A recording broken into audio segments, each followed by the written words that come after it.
Henrietta Lacks was born Loretta Pleasant on August 1st, 1920 in Roanoke, Virginia, to Elijah and John Randall Pleasant. The reason behind why Henrietta changed her name from Loretta to Henrietta is still unknown by family members. Elijah, her mother, died giving birth to her 10th child in 1924. Henrietta's father was unable to handle the children, so he took them all over to Clover, Virginia, and distributed the children between relatives. Henrietta ended up with her grandfather, Tommy Lacks, on a tobacco farm. There she married her first cousin, Day Lacks. Day had already been living with Henrietta's grandfather when she moved there at age 4. She met him when he was 9 years old. Their marriage on April 10, 1941. Their first 2 children were born. Then Fred Garrett, a cousin, convinced them to leave the tobacco farm and have Day work at Bethlehem Steel's Sparrows Point Steel Mill. Soon they moved, and Henrietta, along with their 2 oldest children, Lawrence and Lucille Eliza Lacks. In the end, Henrietta had 5 children: Deborah, Lawrence, Lucille, Zahira, and Sonny Lacks.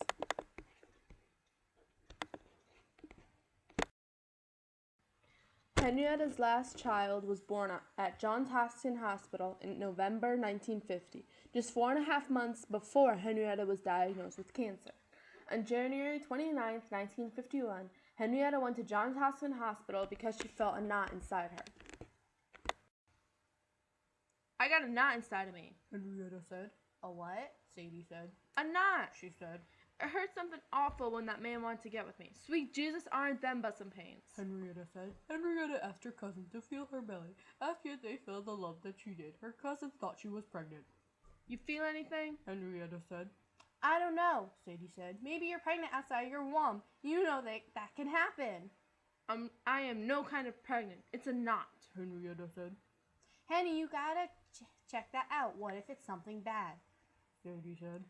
"It was there before the baby. It's something else," she said. After giving birth to her 5th child, Joseph, Henrietta started bleeding when it was not her period. Once she visited the doctor tested her for syphilis, which came back negative and referred her to Johns Hopkins. Johns Hopkins was their only choice for a hospital since it was the only one in proximity that treated black patients. Howard Jones, her new doctor, examined Henrietta and the lump in her crevice. It was nothing he had ever seen before. He cut off a small part of the tumor and sent it to the pathology lab. These cells would become the HeLa immortal cell line. Soon after, Jones discovered she had a malignant epidermis carcinoma of the crevice stage 1 cervical cancer.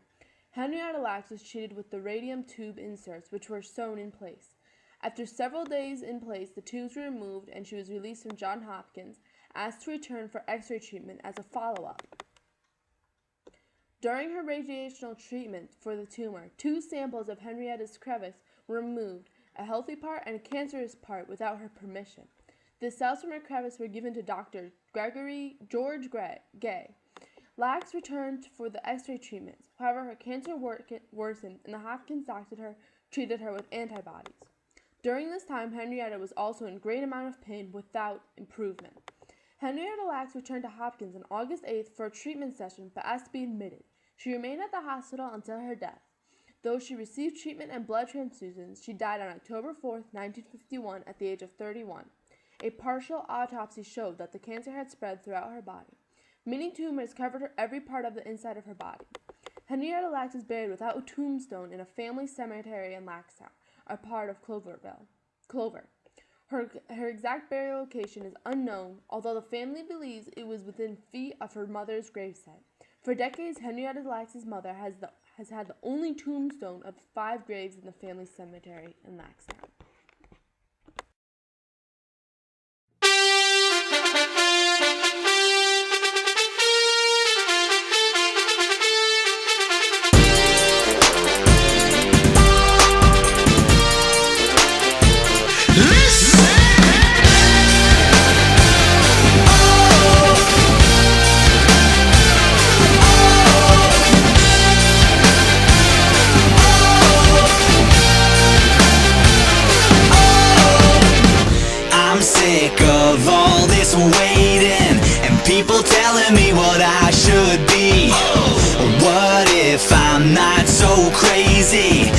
maybe you're the one who's wrong, not me.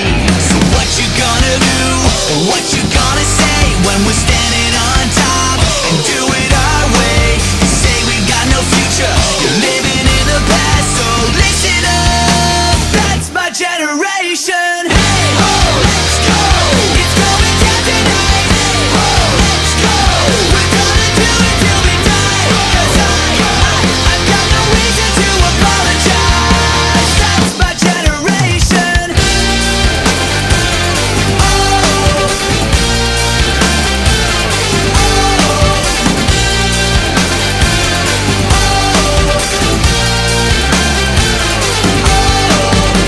I don't need to say I'm sorry. I do what everybody wants to do. It's not so complicated, 'cause I know you want the same thing too. So what you gonna do? What you gonna say when we're standing on top and do it our way?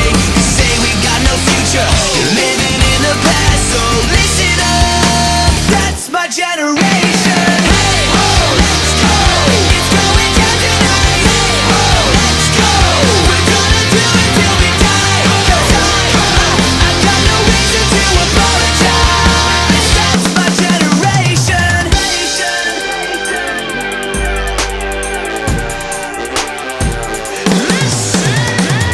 Don't need to say I'm sorry. It's not so complicated, 'cause I know you want the same thing too.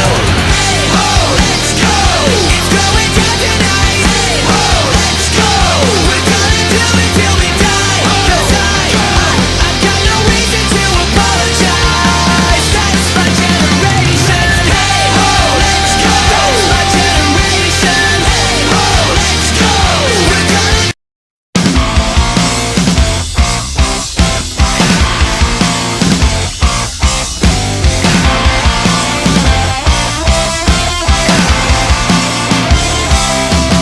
another late night, driving around, we're losing sunlight, so we head downtown to Woodward off Charlotte Street, the old place that we used to meet.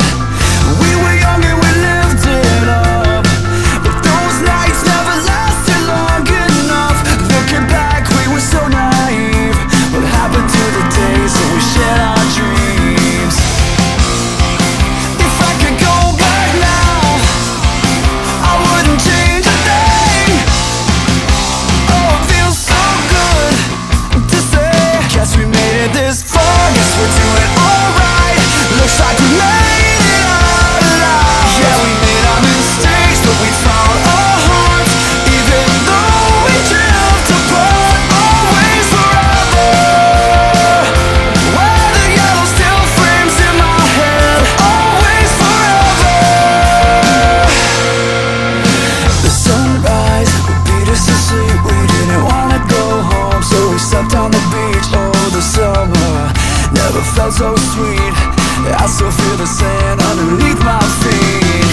The memories of the nights that faded, I don't know how the hell we made it. Looking back, we had everything. Those were the days that we shared our dreams.